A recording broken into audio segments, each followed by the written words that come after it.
ఇండియాలో అత్యంత ధనవంతుడైన ముఖేష్ అంబానీకి కుడిభుజంగా ఉన్న రిలయన్స్ ఇండస్ట్రీస్ వైస్ ప్రెసిడెంట్ ప్రకాష్ షా ఏటా 275 కోట్ల రూపాయల వేతనంతో జీవనాన్ని గడిపేవారు.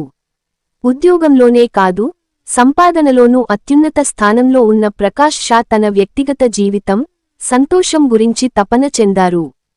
ప్రకాష్ షా ఇటీవల ఒక కీలక నిర్ణయం తీసుకున్నారు. డబ్బు, అధికారం వంటి భౌతిక ప్రపంచపు అంశాలతో తాను తృప్తి చెందించడం లేదని గ్రహించి, జీవితంలో నిజమైన సంతోషం, ప్రశాంతత కోసం ఆధ్యాత్మిక మార్గాన్ని ఎంచుకున్నారు. జైన మతంలో చేరి, సాధువుగా మారిన ఆయన ఇప్పుడు సదాచారాలకు ప్రాధాన్యం ఇస్తూ సాధు జీవితాన్ని గడుపుతున్నారు.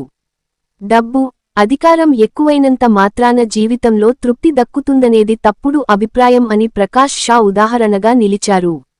ఈ నిర్ణయం చాలామందికి స్ఫూర్తిదాయకం అవుతుంది. ఇతరులకు మార్గనిర్దేశం చేస్తూ, జీవితంలో ఆధ్యాత్మికతకు ప్రాధాన్యం ఇవ్వాలనే సందేశంతో ప్రకాష్ షా తన కొత్త ప్రయాణాన్ని ప్రారంభించారు.